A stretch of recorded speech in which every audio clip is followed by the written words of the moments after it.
Bienvenida, bienvenido. Yo soy Lucas Romero Manuquian y este es La Economía Online. Te cuento un poco lo que vamos a hacer en este video. La idea es explicar cuál es la edad de imputabilidad vigente en los Estados Unidos de Norteamérica, contar un poco cómo es que llegamos hasta el momento en el cual nos encontramos hoy y cuál es la situación comparada con otros países, no solo del continente, sino también del resto del mundo. Te agradezco mucho por haberte acercado, por haber puesto clic o apretado en este video y ojalá que te puedas suscribir luego a nuestro canal también para ayudarnos a seguir creciendo. Durante un largo periodo de tiempo, el common law ha sostenido que la configuración de un delito requiere tanto la comisión de un acto prohibido como de la existencia de una mente culpable. Lo cierto es que hasta la fecha no se ha verificado a nivel mundial un consenso absoluto respecto a la edad mínima desde la cual puede considerarse que una persona tiene o es pasible de poseer la intención de cometer un delito en dichos términos. Déjame contarte que a principios de siglo, el Comité de las Naciones Unidas sobre los Derechos del Niño recomendó una edad mínima de 12 años para la responsabilidad de imputabilidad penal e instó a todos los países del mundo a tomar acciones como para elevar dicho umbral, es decir, para que esos 12 años pudieran ser cada vez más. A su tiempo, allá por el año 1989, 1990, la famosa Comisión sobre los Derechos del Niño, sin animarse a establecer una edad específica a partir de la cual los niños deberían ser considerados responsables por violar la ley penal, instó nuevamente sí, a las distintas naciones a establecer una edad mínima, entre comillas, por debajo de la cual se presume que los niños no tienen capacidad para infringir las leyes penales.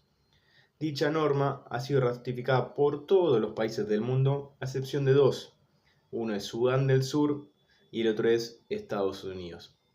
Te muestro, así se ve el mapa mundial el día de hoy con la fuente del Economist. Lo dejamos un ratito como para que puedas ir buscando ahí el país que te interese. Vas a ver los colores rojos, quiere decir que la edad de imputabilidad es menor, y cuanto más azul, más oscuro el azul, es que más elevada, ¿verdad? Hay algunas excepciones o puntos y por eso también se incorporan algunos comentarios. Lo cierto es que el debate en torno a la edad de mínima imputabilidad de una acción típica y antijurídica captura la atención de la arena pública casi cíclicamente, avivado por las noticias amarillistas que nos inundan y las propuestas difíciles de digerir, como la que hace algunos años hizo tapa en Filipinas al proponerse disminuir de 15 años a 9 la edad en cuestión. Muy a pesar, o al menos muy a mi pesar, rara vez se acompañan estos intercambios de ideas con datos cuanti o cualitativos que ofrezcan una imagen certera del estado de situación y la efectividad de las medidas empleadas para prevenir y repeler estas conductas. No prima la integralidad en los enfoques adoptados. Se piensa, se discute y lo que es aún peor o más grave, se legisla derecho penal en caliente. Para ejemplo, sirve el fracaso de la reforma Ley Bloomberg, año 2004, quizás recordás el secuestro de Axel Bloomberg en la Argentina, que eso dio después pie a unas reformas en el Código Penal que realmente no surtieron los efectos deseados, justamente porque, creo yo, humildemente, porque se legisló en caliente, digamos, no hubo realmente un análisis profundo sobre lo que se debería hacer. Cuando se observa la tasa de criminalidad de los menores de edad, especialmente en la comisión de delitos graves, se da cuenta de su marginalidad en la representación sobre el total de delitos. Es decir, representa una parte muy pequeña realmente de la totalidad de los delitos graves. Cuesta trabajo entonces no juzgar estas invocaciones como nuevos intentos de posicionar archivos expiatorios en otro momento reservados para personas migrantes o minorías, por ejemplo en Europa. Similar fenómeno ocurre cuando se discute acerca de sistemas sanitarios o educativos, es decir, no es únicamente reservado a la cuestión de la seguridad o del derecho penal. Estados Unidos es en materia de criminalidad una fuente casi inagotable de estos y otros tantos ricos debates. Bien ha servido de inspiración para múltiples producciones en las pantallas chicas o grandes.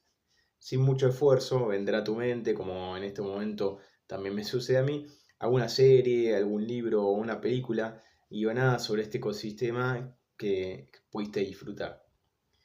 El país del norte por poco se vanagloria año a año al publicar sus cifras oficiales de continuar ostentando tanto en términos absolutos, es decir, en como en términos relativos, comparado con la cantidad de habitantes, la mayor cantidad, y perdón que diga tantas veces cantidad, de reclusos. Es decir, Estados Unidos hoy es uno de los países, si no el país más, con mayor cantidad de reclusos en total y además mayor cantidad de reclusos o de presos, reos, en proporción a la cantidad de habitantes. Eso sí, federales o estatales, públicas o privadas, las cárceles de Estados Unidos albergan mayoritariamente a personas de bajos recursos, negras o latinas.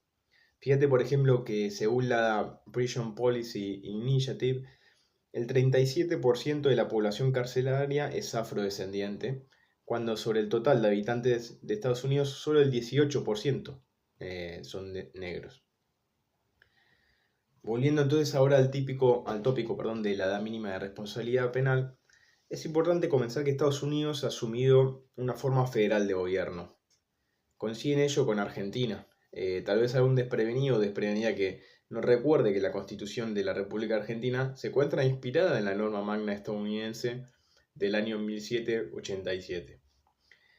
¿Pero qué significa que Estados Unidos sea un país federal? Bueno, esto tiene como implicancia que su territorio se encuentra dividido en estados, los cuales se asocian, delegando en un gobierno central o nacional una serie de facultades y prerrogativas.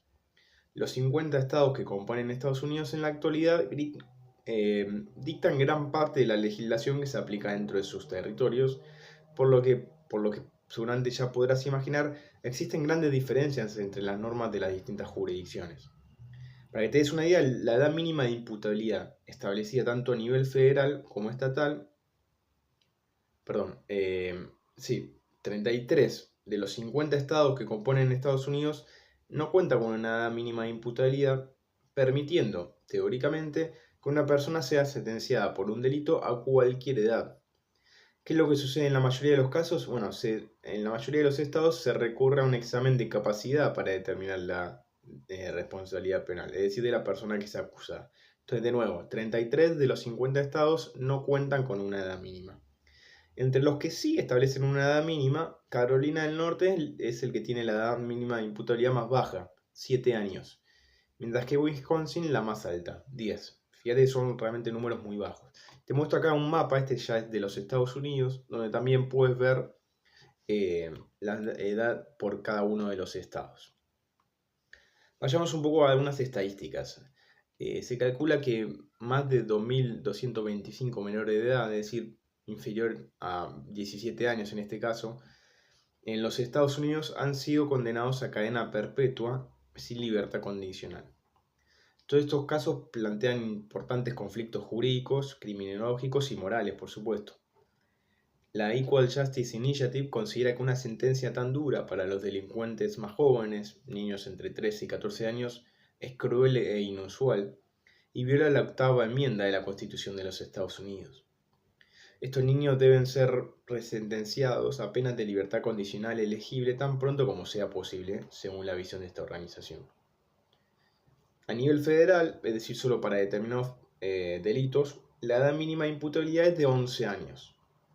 La pena de muerte, yendo un poco más allá, fue abolida a nivel nacional en el año 2005 por la Corte Suprema de dicho país al declarar la inconstitucionalidad de aquellas leyes estatales que condenaban a un menor de 18 años a muerte.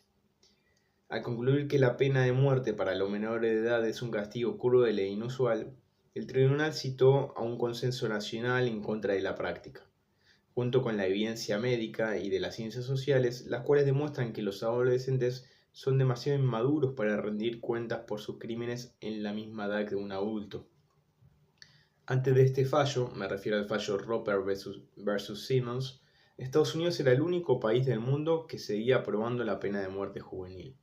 El único. En este precedente, el Tribunal Supremo dejó sin efecto la sentencia de muerte de Christopher Simmons, impuesta por el Tribunal de Missouri cuando el imputado tenía 17 años. ¿Por qué? Bueno, por haber secuestrado, asesinado y posteriormente lanzado a un río a una joven llamada Shirley Crook, según la acusación. Con esta resolución el tribunal, por segunda vez en 3 años, labró una nueva excepción categórica a la pena de muerte, ya que había prohibido la pena de muerte para personas con retraso mental moderado en el año 2002. El fallo entonces demostró que la reconsideración de la sociedad de la pena capital ha penetrado. En igual sentido, la Corte Suprema de los Estados Unidos también canceló la sentencia a muerte de otras 72 personas por delitos que cometieron mientras tenían menos de 18 años. El mayor impacto de la decisión se sintió en los estados del sur, en Texas y Alabama, por ejemplo. 29 y 14 delincuentes respectivamente esperaban su ejecución por aquel entonces. Ningún otro estado tenía más de 5. Desde 1976 han habido 22 ejecuciones de menores, 13 de ellas en Texas. Para el propio Tribunal Supremo, tal vez el efecto más significativo de la decisión del fallo Roper versus Simmons es reafirmar el papel del derecho internacional en la interpretación constitucional. Resumiendo, actualmente 38 estados y el gobierno federal, tanto civiles como militares, tienen leyes que autorizan la pena de muerte por delitos capitales, casi todos los cuales son formas de asesinato, ¿verdad? De esas jurisdicciones, 21, es decir, un 52%, han elegido expresamente los 18 años en el momento del crimen como la edad mínima para tener derecho a aquel castigo final. Otras, un 12% aproximadamente, han escogido los 17 años como mínimo, mientras que el resto, 14 años, son un 36%. El resto utilizan 14 y 16 años como la edad mínima, ya sea a través de una edad expresa en el estatuto o por fallo de la Corte, es decir, se llega a través de una ley o se llega a través de una creación pretoriana, como diríamos, a través de un fallo. Para finalizar, humildemente creo que es importante capacitarnos en cuanto a fundamentos y demostraciones empíricas se trata para poder explicar cada una de nuestras posiciones, evaluando lo sucedido en el pasado y el impacto que han tenido las distintas modificaciones a la legislación penal dentro del conjunto social a lo largo de la historia. Como al tomar cualquier otra decisión importante, considero que debe legislarse en materia penal no con la vena encendida, sino más bien con detenimiento, con precisión, con dedicación para con la tarea. Espero poder a través de este video haber despertado alguna inquietud quizás de tu parte por estos tan conflictivos y atrapantes temas. Me encantaría escuchar tus comentarios. Conociendo ahora, tal vez un poquitito más acerca de un poco famoso, pero quizás no tan conocido en verdad, costado de los Estados Unidos de Norteamérica. Espero entonces tus comentarios y te agradezco.